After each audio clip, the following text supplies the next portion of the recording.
বিসমিল্লাহির রহমানির রহিম। আসসালামু আলাইকুম।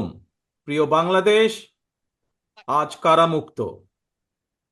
পুরো বাংলাদেশটাকেই বিগত 15 বছর ধরে বন্দি করে ফেলা হয়েছিল। আয়নাঘর মুক্ত আজ আমাদের প্রিয় বাংলাদেশ। বিরোধী মতের মানুষকে আয়নাঘরে আটকে রাখা হতো, আজ উন্মুক্ত হয়েছে গণতন্ত্রের দ্বার। আজ মুক্ত, স্বাধীন প্রিয় বাংলাদেশ। প্রিয় বাংলাদেশের সাহসী ছাত্র জনতাকে বিরচিত অভিনন্দন। প্রিয় দেশবাসী, আপনাদের ঐক্যবদ্ধ আন্দোলনে গণহত্যাকারী হাসিনা দেশ ছেড়ে পালিয়েছে। প্রমাণ হয়েছে আবারও মুক্তিযুদ্ধের বাংলাদেশ কখনো পরাজয় মানে না, মানতে পারে না এবং মানবে না। বাংলাদেশের পক্ষের শক্তি ঐক্যবদ্ধ থাকলে কোনো অপশক্তি বাংলাদেশকে দমিয়ে রাখতে পারবে না ইনশাল্লাহ। 1971 এর মুক্তিযুদ্ধ আর 2024-এর মুক্তিযুদ্ধ, উভয় মুক্তিযুদ্ধেই জনগণের বার্তা একটি। কি সেটি? সেই বার্তা হলো, শর্ত দিয়ে স্বাধীনতা হয় না। স্বাধীনতা প্রিয় জনগণ স্বাধীনতা অর্জন কিংবা স্বাধীনতা রক্ষায় কোনো শর্ত মানে না, মানতে রাজি না। গণহত্যাকারী স্বৈরাচারী হাসিনা পালিয়ে যাবার পরে বাংলাদেশ থেকে, প্রিয় বাংলাদেশ থেকে আমি যত মানুষের সাথে কথা বলেছি, প্রতিটি মানুষ অনুভূতি প্রকাশের প্রথম উচ্চারণ ছিল, বাংলাদেশ স্বাধীন হয়েছে। স্বাধীন বাংলাদেশ থেকে বলছি। দেশ এবং জনগণকে স্বাধীন করতে গিয়ে চোখে মুখে বুকে গুলি আলিঙ্গন করা আবু সাইদ কিংবা মুগ্ধের মতন হাজারো ছাত্র ছাত্রী, তরুণ তরুণীকে প্রাণ বিসর্জন দিতে হয়েছে। আহত হয়েছেন অসংখ্য, অগণিত মানুষ। এর ভিতরে ছাত্র ছাত্রী রয়েছেন, এর ভিতরে রয়েছেন সাধারণ মানুষ, গৃহিণী, এর ভিতরে রয়েছেন রাজনৈতিক নেতা কর্মী বৃন্দ। গণতন্ত্রের বিজয়ের ইতিহাসের এই মানুষগুলোর স্মরণীয় হয়ে থাকবেন। ছাত্র জনতার এই বিপ্লবে দেশের সকল শ্রেণী পেশার মানুষ সেদিন রাজপথে নেমে এসেছিলেন। গণতন্ত্রের পক্ষের রাজনৈতিক দলের নেতাকর্মীদের পাশাপাশি একজন মা যেমন তার সন্তানকে কোলে নিয়ে সেদিন রাজপথে সামিল হয়েছিলেন, একইভাবে শিক্ষক, সাংবাদিক, বুদ্ধিজীবী, সাংস্কৃতিক কর্মী, শ্রমিক সহ সকল শ্রেণী পেশার মানুষ সেদিন রাজপথে নেমে এসেছিলেন। 52, 71 কিংবা 90-এর মতন দেশের ছাত্র সমাজ বিজয়ের নতুন আরেকটি অমর ইতিহাস রচনা করেছেন। ছাত্র জনতার ঐক্যবদ্ধ বিপ্লবের মধ্যে দিয়ে 2024 সালের 5ই আগস্ট বাংলাদেশ দেখেছে আরেকটি বিজয়। আমি বিএনপি সহ গণতান্ত্রিক আমি প্রতিটি রাজনৈতিক দলের পক্ষ থেকে দলমত নির্বিশেষে অভিনন্দন জানাই বাংলাদেশের বীর জনতাকে। প্রিয় দেশবাসী, হাজারো শহীদের রক্তের বিনিময়ে অর্জিত স্বাধীনতার গৌরবকে কালেমুক্ত করার ষড়যন্ত্র এরই ভিতরে আবার শুরু হয়ে গিয়েছে। দেশকে গণতন্ত্রের উত্তরণের চলমান প্রক্রিয়াকে বাধাগ্রস্ত করতে সারা দেশে অস্থিতিশীল পরিবেশ সৃষ্টির ষড়যন্ত্র স্পষ্ট হয়ে উঠছে। প্রশাসনের প্রতি আহ্বান, শক্ত হাতে আইন শৃঙ্খলা নিয়ন্ত্রণ করুন, প্রতিটি মানুষের নিরাপত্তা নিশ্চিত করুন। ধর্ম, বর্ণ পরিচয়ের কারণে কেউ যেন নিরাপত্তাহীনতায় না থাকে, সবার আগে সেটি নিশ্চিত করতে হবে। দেশের বর্তমান পরিস্থিতিতে বিএনপি সহ বাংলাদেশের গণতন্ত্রের পক্ষের দলগুলোর দৃষ্টি আকর্ষণ করে বলতে চাই, ষড়যন্ত্রকারীদের এই নৈরাজ্যের কাছে আমরা হার মানতে পারি না। আমি বিশেষ করে এই মুহূর্তে দেশের সবচেয়ে বড় এবং জনপ্রিয় রাজনৈতিক দল হিসাবে সারা দেশে বিএনপির সর্বস্তরের নেতাকর্মীর প্রতি আহ্বান রেখে বলতে চাই, আপনারা যিনি যেখানে বসবাস করেন সেখানে আপনার বন্ধু কিংবা পাড়া প্রতিবেশী, তিনি মুসলমান, বৌদ্ধ, হিন্দু, খ্রিস্টান, ধর্মীয় পরিচয় যাই হোক না কেন, বিশ্বাস যাই হোক না কেন, তার নিরাপত্তায় আপনি ঢাল হিসাবে দাঁড়িয়ে দৃষ্টান্ত স্থাপন করুন। আমাদেরকে মনে রাখতে হবে, বাংলাদেশে ভূখণ্ডে বসবাসকারী প্রত্যেকটি মানুষের একটি পরিচয়, সেটি হচ্ছে আমরা বাংলাদেশী। প্রিয় ভাই বোনেরা, আরেকটি বিষয়ের প্রতি আপনাদের দৃষ্টি আকর্ষণ করে কথা বলতে চাই। একটি সভ্য এবং গণতান্ত্রিক রাষ্ট্রে পুলিশ অপরিহার্য। পুলিশ জনগণের শত্রু নয়। গণহত্যাকারী হাসিনা বিনা ভোটে ক্ষমতায় থাকার জন্য আইন শৃঙ্খলা বাহিনীকে জনগণের শত্রু হিসাবে দাঁড় করিয়েছে। তবে আমি বিশ্বাস করি, বিএনপি বিশ্বাস করে, বাংলাদেশের গণতান্ত্রিক রাজনৈতিক দলগুলো প্রত্যেকে বিশ্বাস করে, পুলিশের ভেতরে একটি চক্র ছাড়া অধিকাংশ পুলিশ কর্মকর্তা এবং সদস্য চাকরিবিধি মেনেই, দেশের আইন কানুন মেনেই দায়িত্ব পালনের চেষ্টা করছেন। হাসিনার পালনের পরে বর্তমানে খুব সুকৌশলে একটি চক্র পুলিশের মনোবল ভেঙে দেওয়ার ষড়যন্ত্রে লিপ্ত হয়েছে।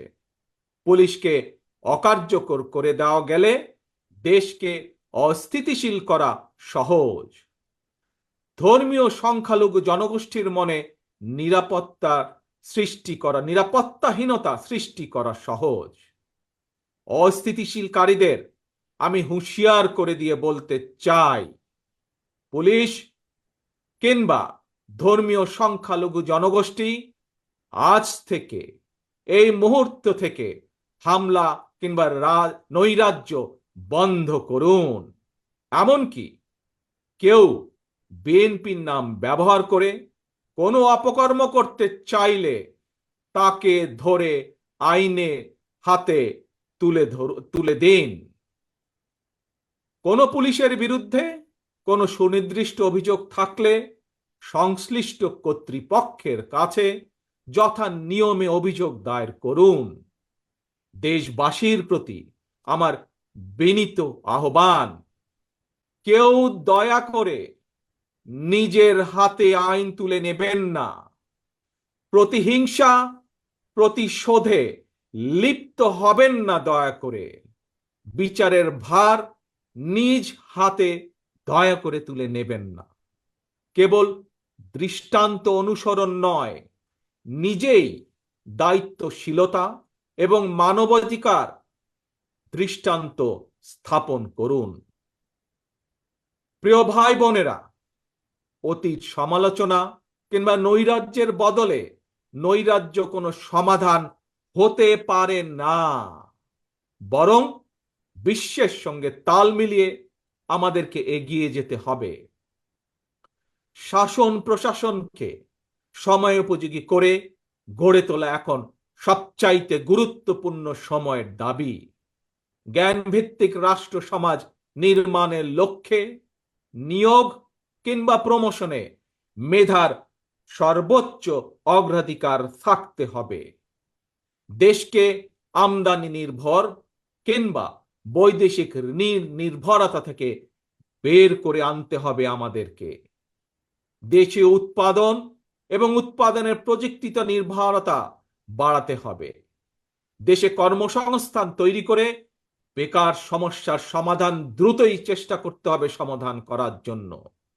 গার্মেন্টস, শ্রম, ঔষধ, আউটসোর্সিং সহ সম্ভাবনায় খাতগুলোকে নিয়ে রফতানির বাজারের আওতা আমাদেরকে যে কোনো মূল্যে বাড়াতে হবে।